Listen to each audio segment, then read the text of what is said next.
Okay, so like David Holtzman, when you get to the end of the film, you realize that these actions don't denote what those actions for which they stand would denote.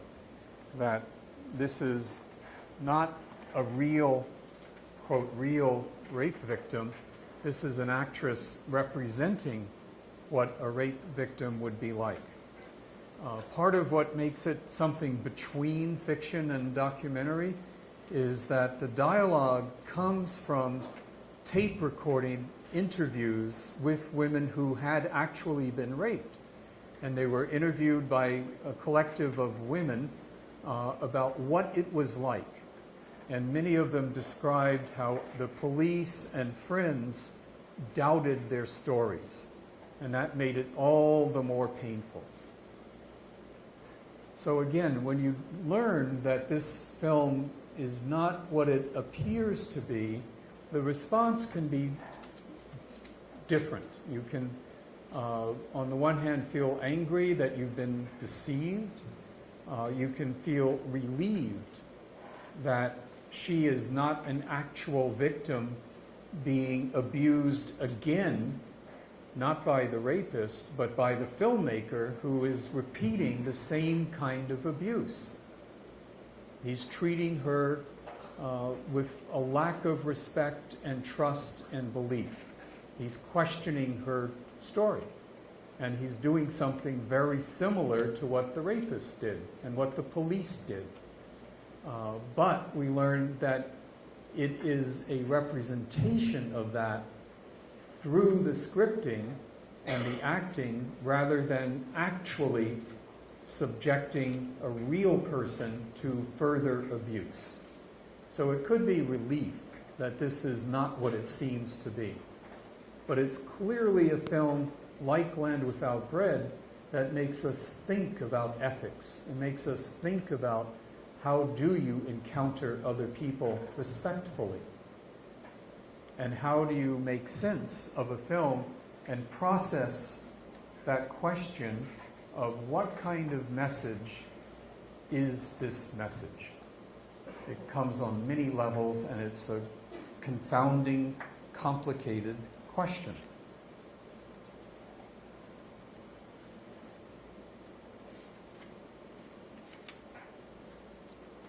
It also, one of the effects of this in all these films is it really makes you want to see need to see the film again. Because you've watched it assuming one thing and interpreting it one way, usually. You discover it's not what it seemed to be. Then if you go back and see it again, you will see it in a different way because now you are seeing it as something different. So it encourages this process of reviewing, which is a little like reality when you meet someone and later think, what happened? What kind of interaction did I have? Was he being or she being serious? Were they joking? Were they playing and fooling with me? You know, you may have questions like that. You have to replay the whole thing after you have a better grasp at the end of what happened at the beginning. So it encourages that kind of process.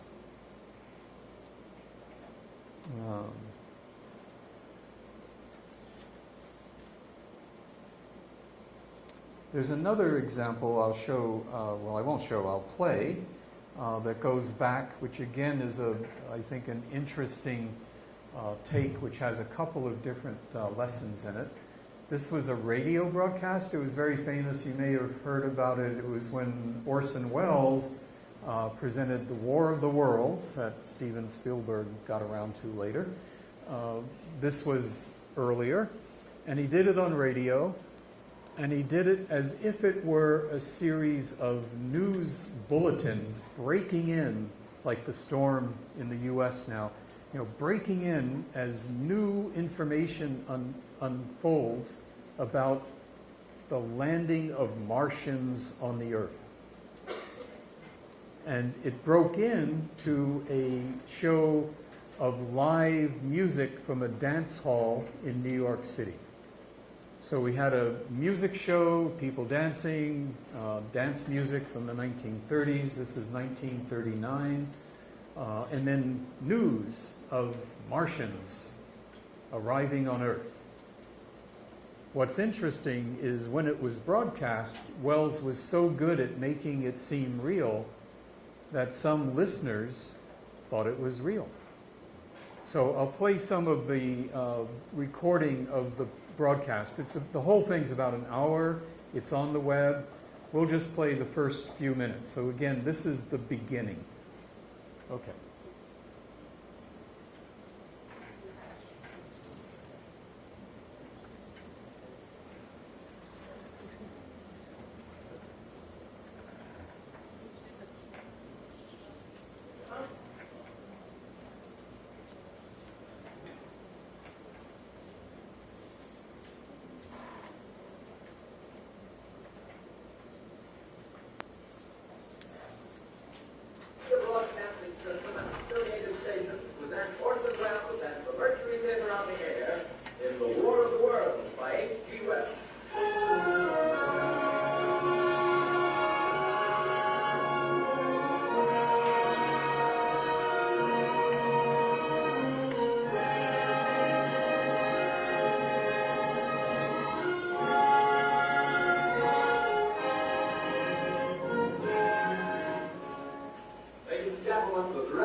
We know now that in the early years of the 20th century, this world was being watched closely by intelligences greater than man's, yet as mortal as his own.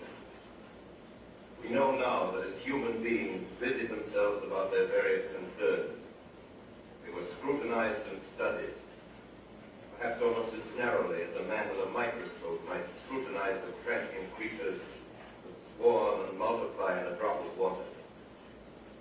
With infinite complacence, people went to and fro the earth about their little affairs, serene in the assurance of their dominion over this small, spinning fragment of solar driftwood, which by chance or design, man has inherited out of the dark mystery of time and space.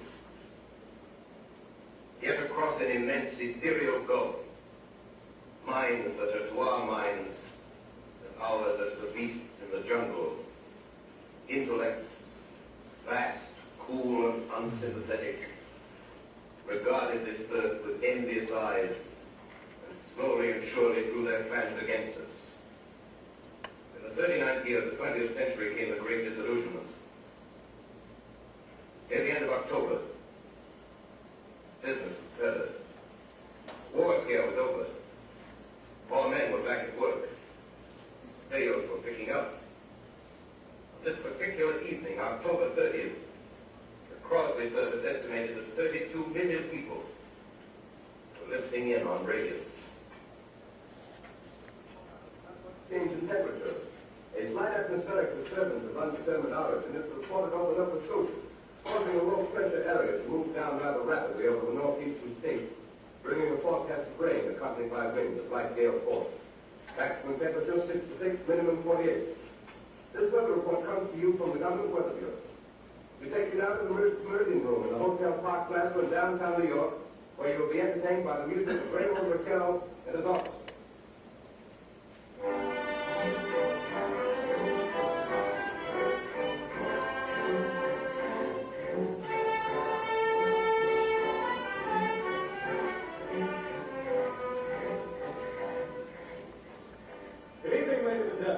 From the Meridian Room in the Park Hall of the Hotel in New York City, we bring you the music of Raymond Raquel and his orchestra. The touch of the Spanish, Raymond Raquel leads off with La Capacita.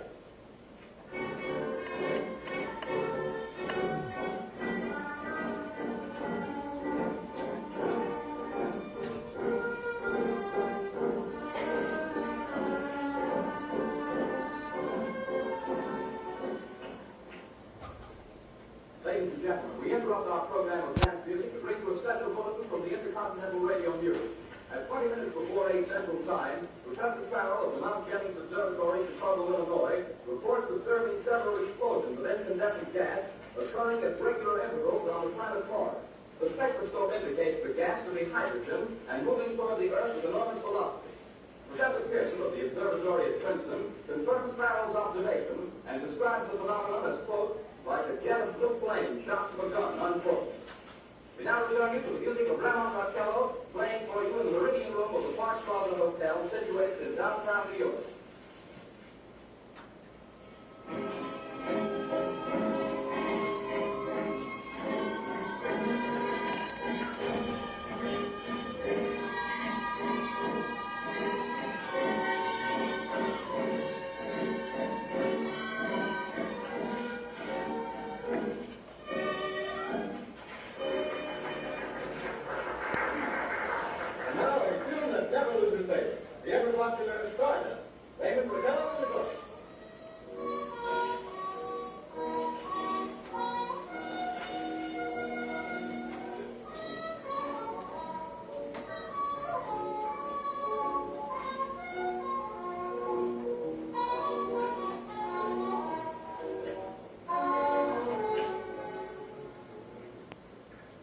Ladies and gentlemen, following on the news given in our bulletin a moment ago, the Government Meteorological Bureau has requested the large observatories of the country to keep an astronomical watch on any further disturbances occurring on the planet Formas.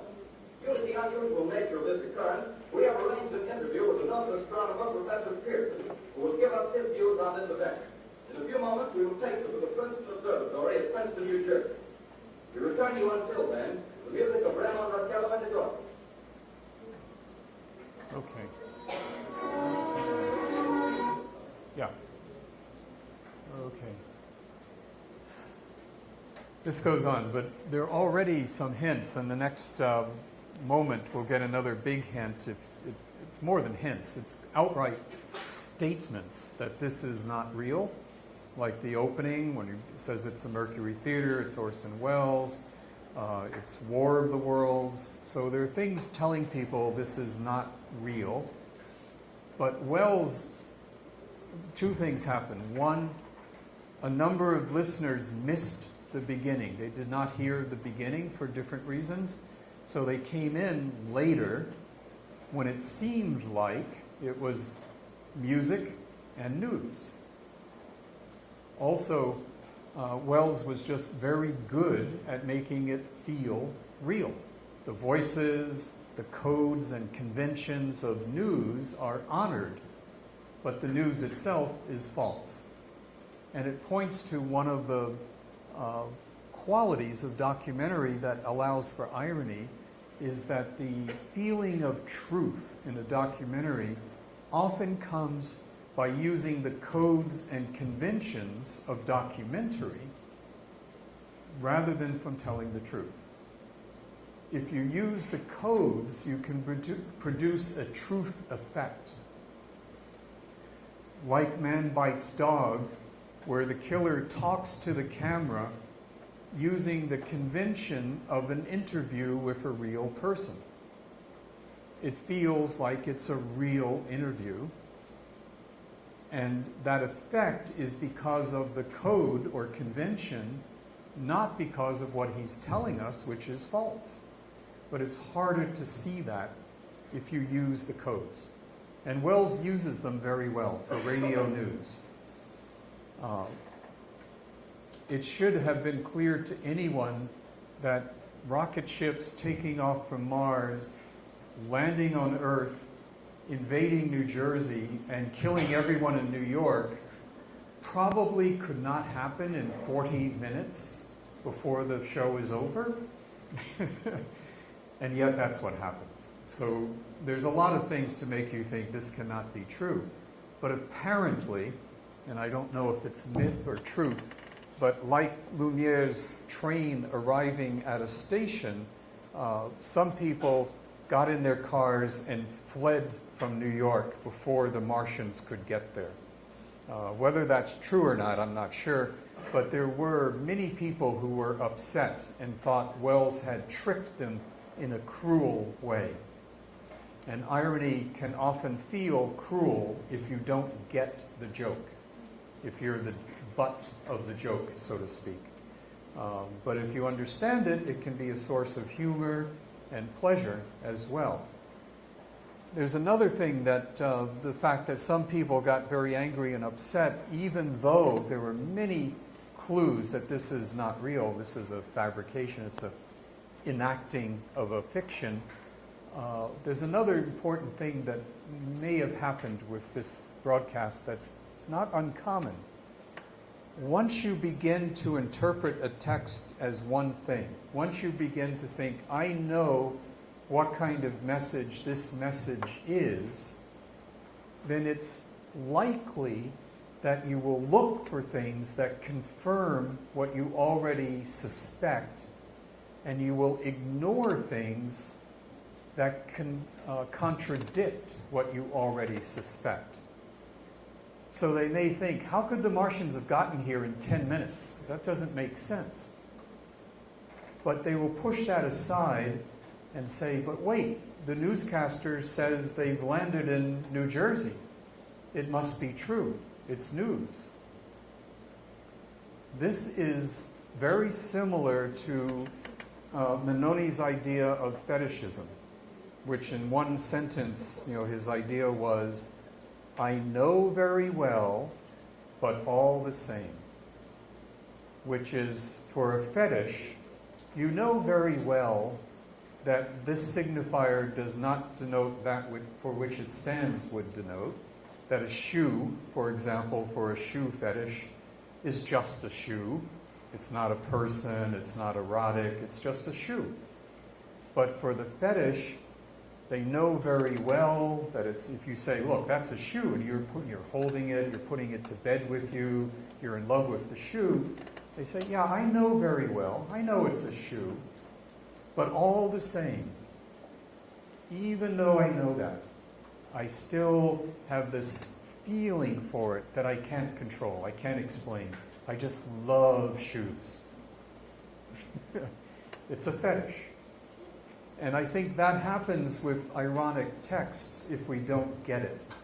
We invest almost fetishistically in, I know very well this might not be true, but all the same, I'm going to believe it's true because it's easier. Now I've got an answer. I've got my box. I know what I'm looking at. And then you wind up discovering you're wrong, and that's where some feeling of betrayal or anger can come.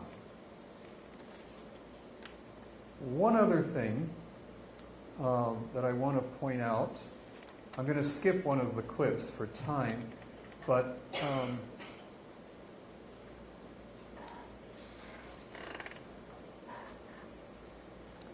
when animals are playing and they're going through play, they don't say not, but they're acting out something different. So this play does not denote what those actions for which the play stands would denote. So where is the fighting? Do you see fighting if two animals are playing? You don't see them fight, right? Because they're playing.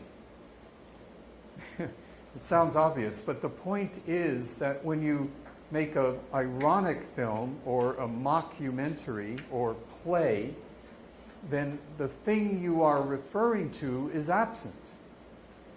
So how do you know what's not there? How do you know what's not there? You already in your mind have some idea of what is not being communicated. You have some idea of what fighting would be like if it were happening, but it's not. You have some idea of what a documentary would be like if it were a documentary, but it's not. So what is that real thing? What is the fighting or the documentary? It's an idea you have in your head of what the real thing is, of what the thing that is being referred to would be. That's where would is an important word here, because it means it might be, it could be, it isn't actual. It would be there. So it means in many cases when we say Borat or Spinal Tap, is mocking documentaries, what documentary are they mocking? What documentary do they mock? There's no documentary there. We have in our head an idea of what a rockumentary or a journalist going to another country like Land Without Bread should be like. We imagine that and imagine that's what they're mocking. It's an idea of something that isn't there. So it makes it easy when you make a mockumentary to create a straw man, an imaginary target of a type of film that you are not showing in order to ironically kid or mock that form. So another twist on what's going on here. They're not really mocking documentaries, they're mocking an idea of documentary that's built into the ironic text and to our heads from our experience, like fighting. In other words, the documentary that's being mocked is a fiction.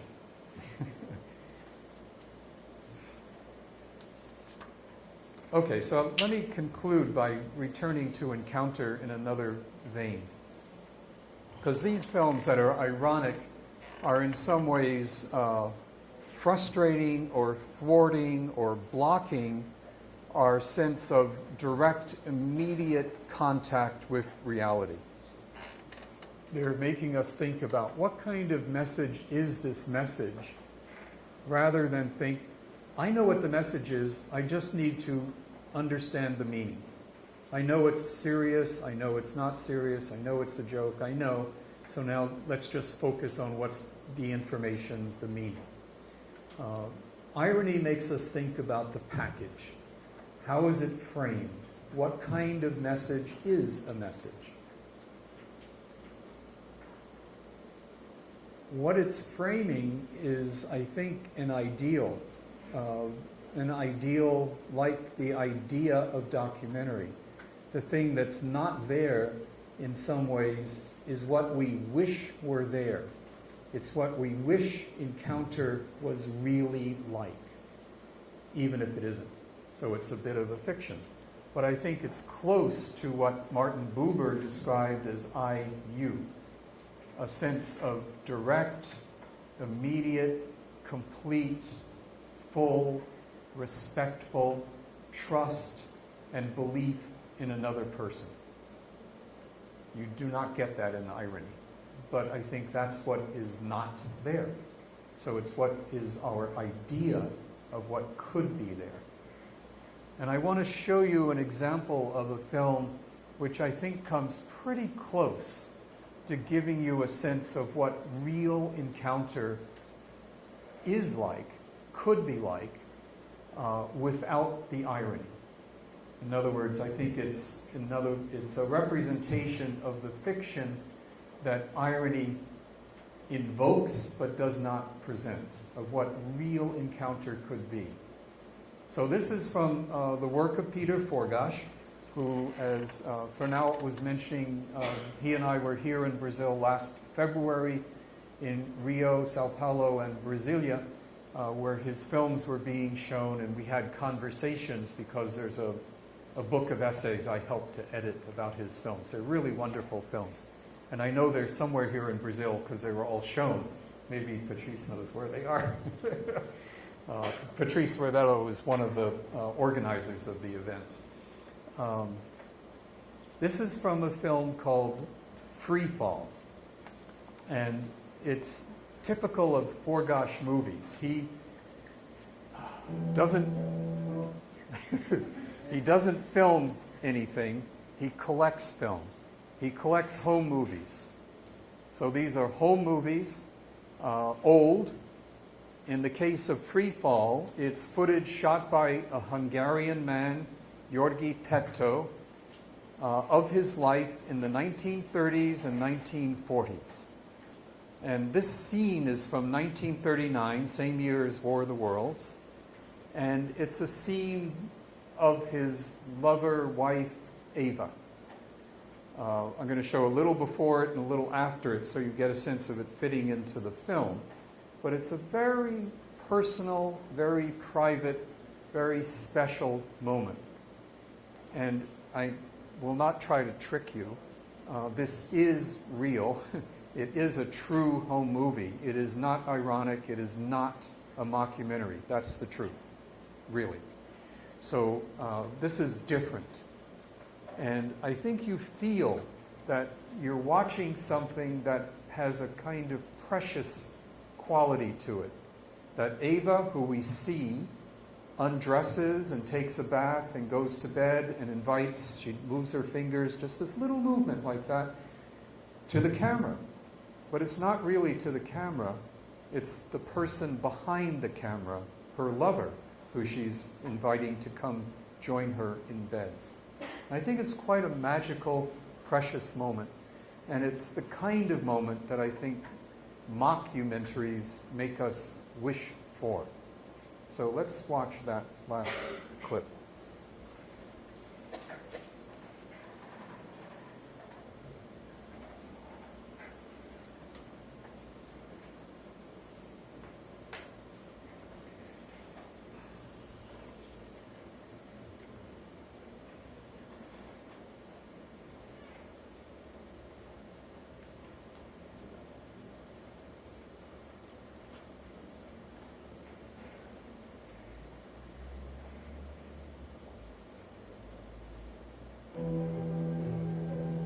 The music is added by Forgosh. I should have mentioned that. It's very unusual.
Restriction of public and economic expansion of Jews. From section 1. In the application of this act, that is Jewish who himself was, or at least one of his parents was, or at least two of his grandparents were, members of the Israelite denomination. Also the children of the above listed, born after the enforcement of this act.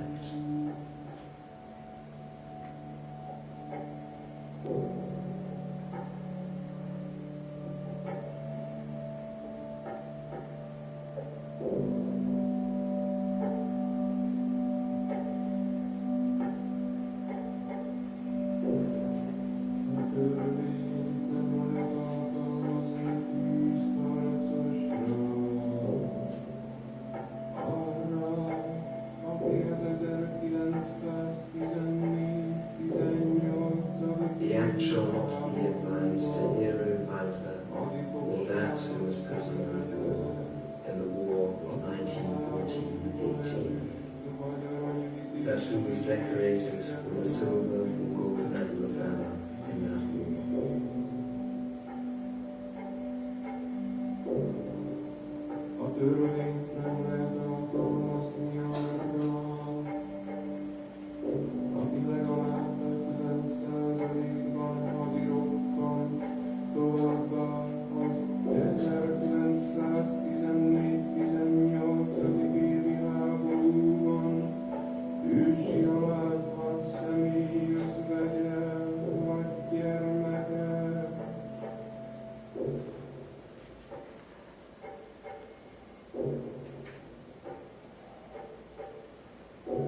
The act shall not be applied to that who is at least 50% or disabled. Furthermore, to that who is a widow or child of a person that was killed in action in the 1914-18 war.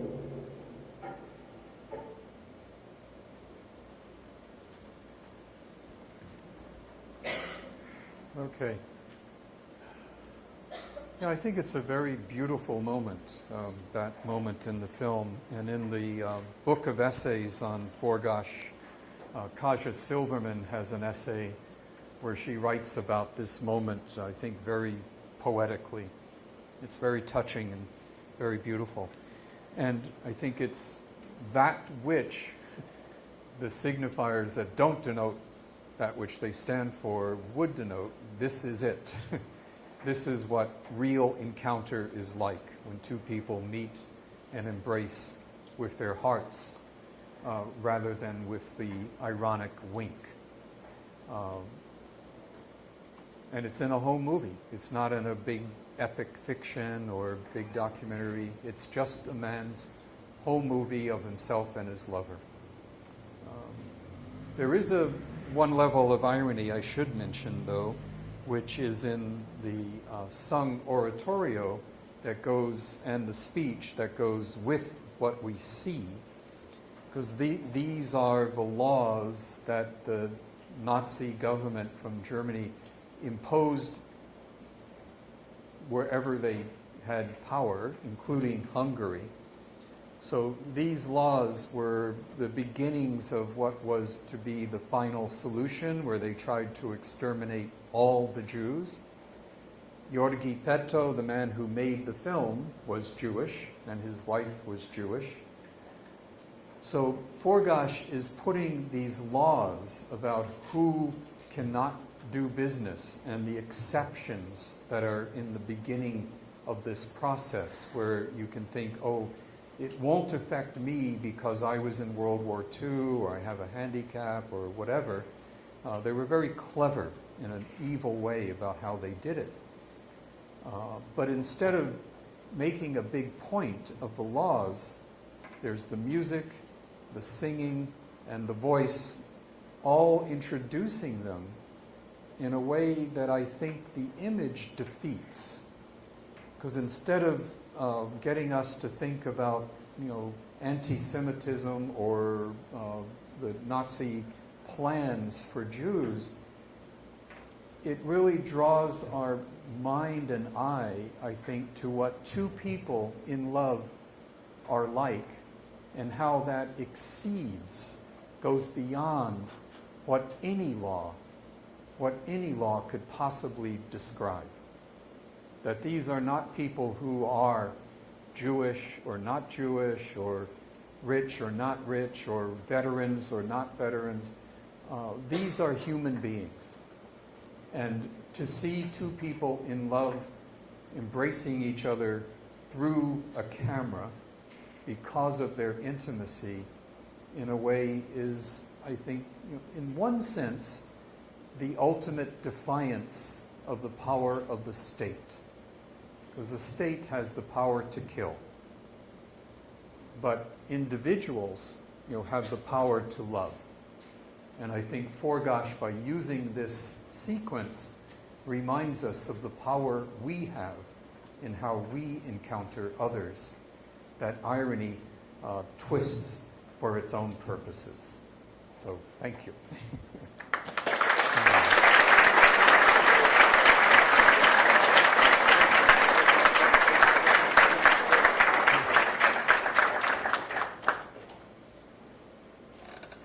Passar para as questões, elas podem ser feitas em inglês ou português. No caso delas serem feitas em português, eu vou tentar traduzi-las para o Bill Nichols. When I talk about this as questions for the ironic text rather than mockumentary, I'm opening a can of worms that you have just opened more, because irony is a literary trope that goes back centuries and has many more possible applications and forms than I can hope to deal with in their books on irony alone. So I think it would be another foray, another effort to explore the use of irony in independent film or mainstream film or genre. I think there's a number, well, I don't know if there's a number, but there are several films that are kind of ironic versions of adult movies, where some of the ways in which adult movies act as if they signify that which they do not signify, which is actual relations, sexual relations between people, because they have to have the camera, they have to stop and start. There are all kinds of things that make them fictions. And there's some films that make that more clear, like Boogie Nights, which has a certain irony to it. So I don't have a developed answer to your question. I would be curious if you have more thought about it, and it would be something I would like to look at more. Yeah.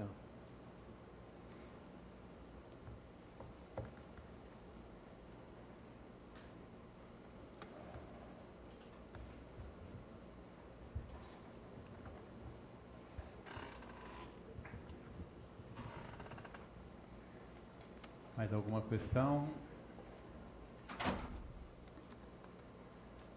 Bem. Oi. Aham. E acabou tocando num assunto que eu tinha Pois não. rascunhado, que é a respeito dessa tradição literária. E aí eu fiquei curioso se, na opinião dele, ele identifica algum traço em comum entre a ironia no documentário. The relation between irony in documentary. E no mockumentary, Mockumentary. E o gênero literário das histórias alternativas. Se ele vê algo de utópico. Histórias alternativas. Alternate histories. Alternative histories. The literature genre. What's the question about? Between mockumentary and alternative literature. Esse gênero de literatura alternativa. E se por acaso ele veria no mockumentary e nesses filmes que trazem esse tipo de ironia uma dimensão utópica. If you see in the mockumentary and those irony films, utopic dimension, utopic, Yes. utopia. E levantasse a utopia como literatura. The relation between mockumentaries and utopia, and also in literature and film, if you have any.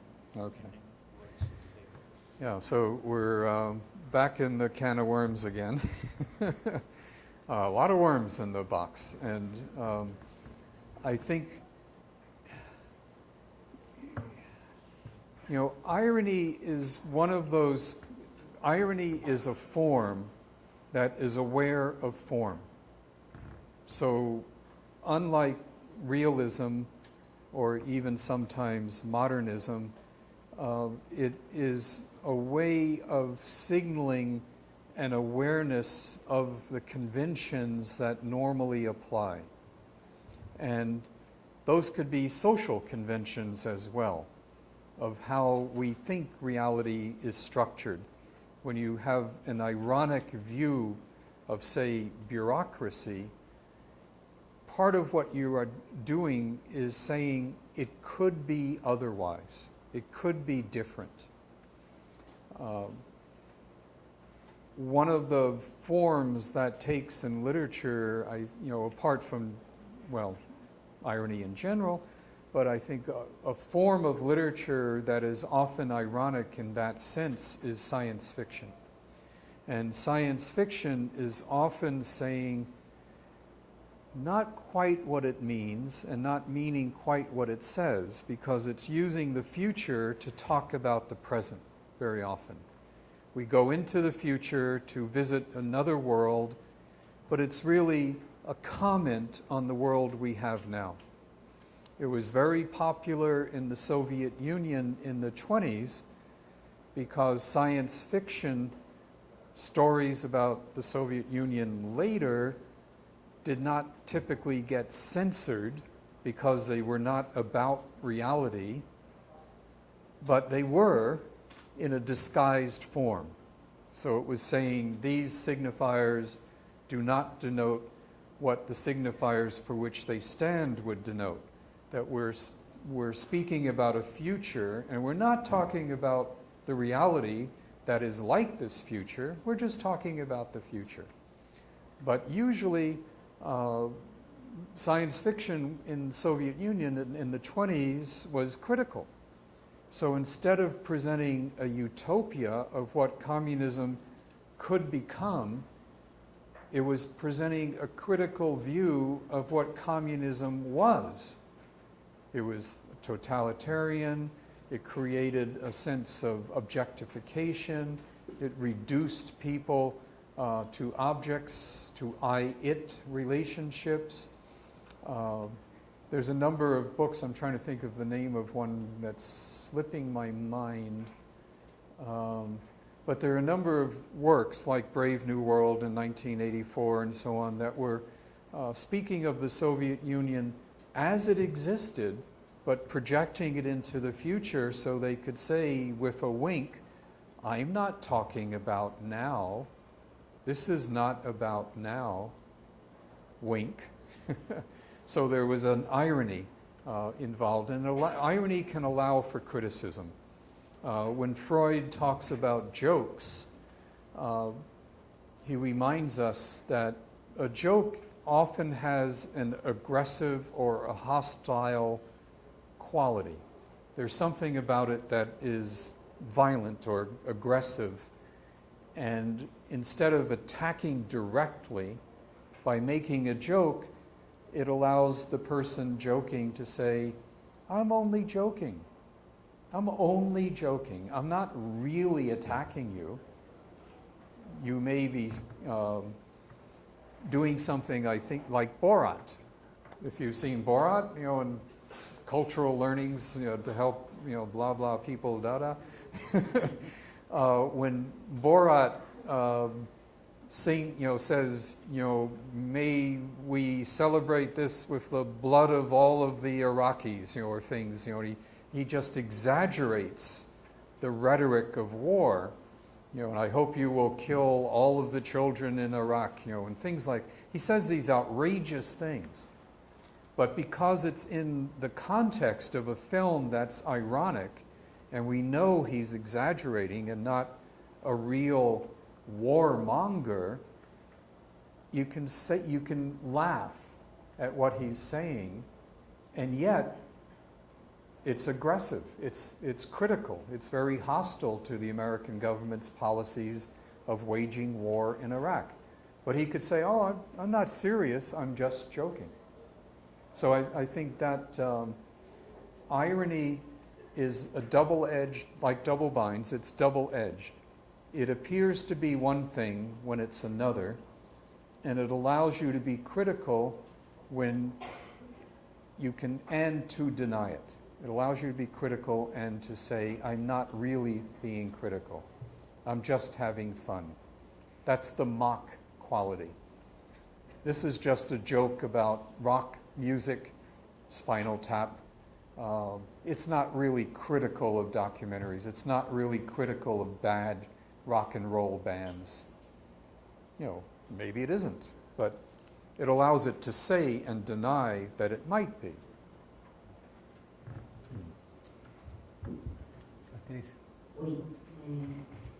Esse traço da ironia, ele de alguma maneira, eu acho que sempre teve escrito nos momentos em que a forma ensaio você manifestou no documentário ao longo da sua história, né? Irony and the film essay and documentary.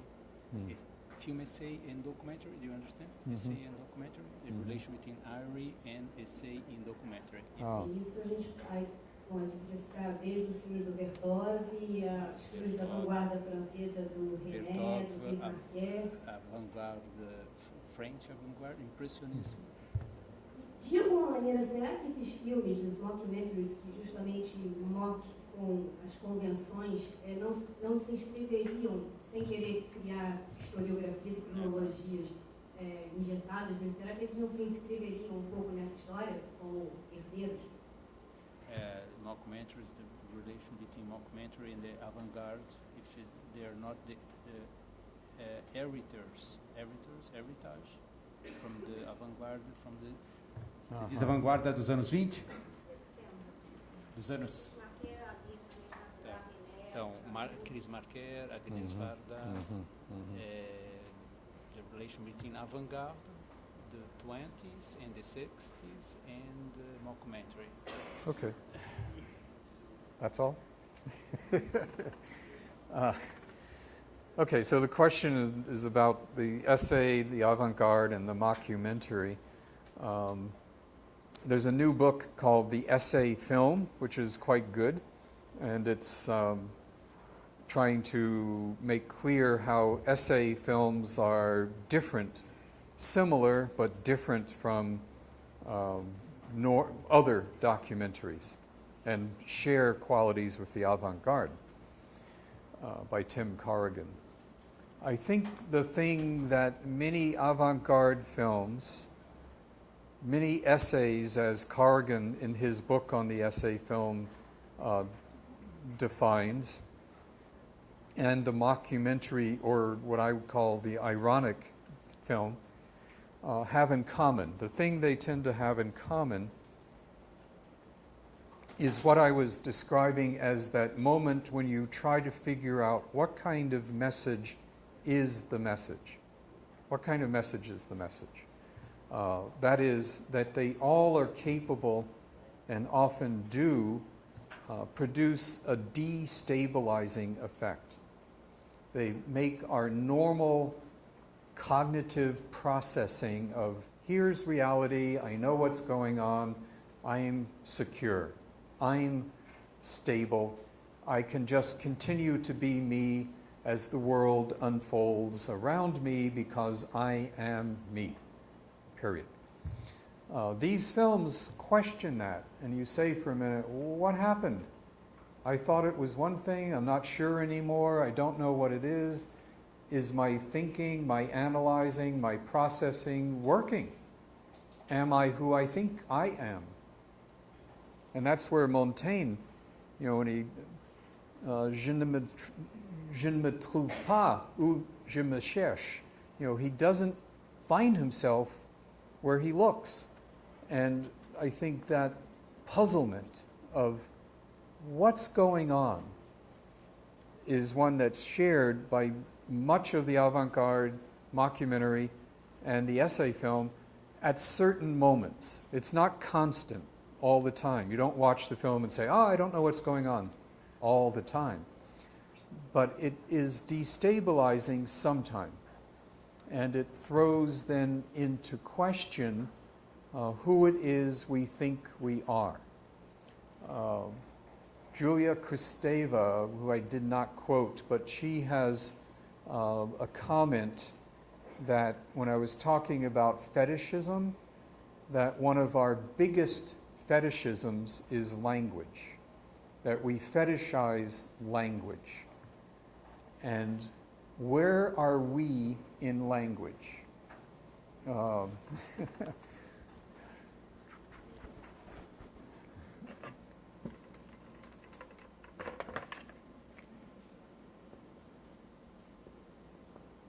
Right. That's me in language. I am talking. I am talking. And every language has some version of the first person pronoun. But is I me? It's a signifier that does not denote that for which it stands. I is not me. But we fetishize the I. We overinvest. I know very well I am not a linguistic signifier, but all the same, when I say I feel moved by Peter Forgash's film, I mean I am moved, right? So we're confusing ourselves all the time. We think when we say I, we mean me, all of me, not just the I. And these films often get us to, I think they encourage us to think about that, to think about how do we actually encounter others and exist in the world, and how inadequate language, even language, which is so rich and so complex and allows us to say these very complicated things like I'm trying to say right now. You know, I'm trying to say something pretty complicated and it's inadequate. You know, it doesn't, even that doesn't capture who I am or who you are in all your complexity. It's beyond language. It's what I think Werner Herzog calls ecstatic truth. You know, a truth where you go beyond yourself. For Herzog, that's often in nature, like Grizzly Man and almost all his films. You know, going somewhere, encountering nature and realizing that I am just a little dot in the world, and that the me, the all of me, is somehow made more real when I understand that the I is just a signifier. That's a partial answer, I guess.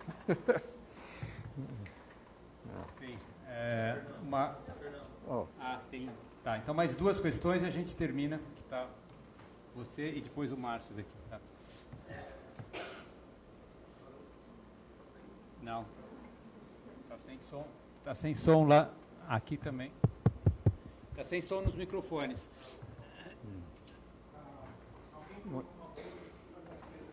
Yeah, you can use.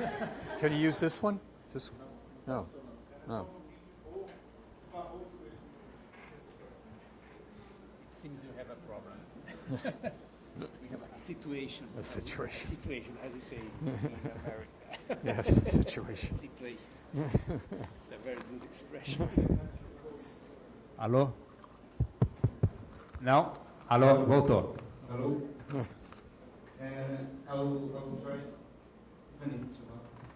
I'll try to be clear in my question. Nice. There is one text you wrote around 2008 that you talked about reenactment, and you talked that the reenactments in documentary, they are somehow haunted by the past and by somehow this reality. And coming to the mockumentaries, do you think there is some species of haunting in these reenactments or in this kind of filming? Definitely. I have 2 pages here that are on reenactment. That's what I skipped for time. But I think, yes, reenactments are a perfect example of irony. Like irony in general, you have to know that it's a wink and not a blink. You have to know that the reenactment is not the original event, but a reenactment of it at some point.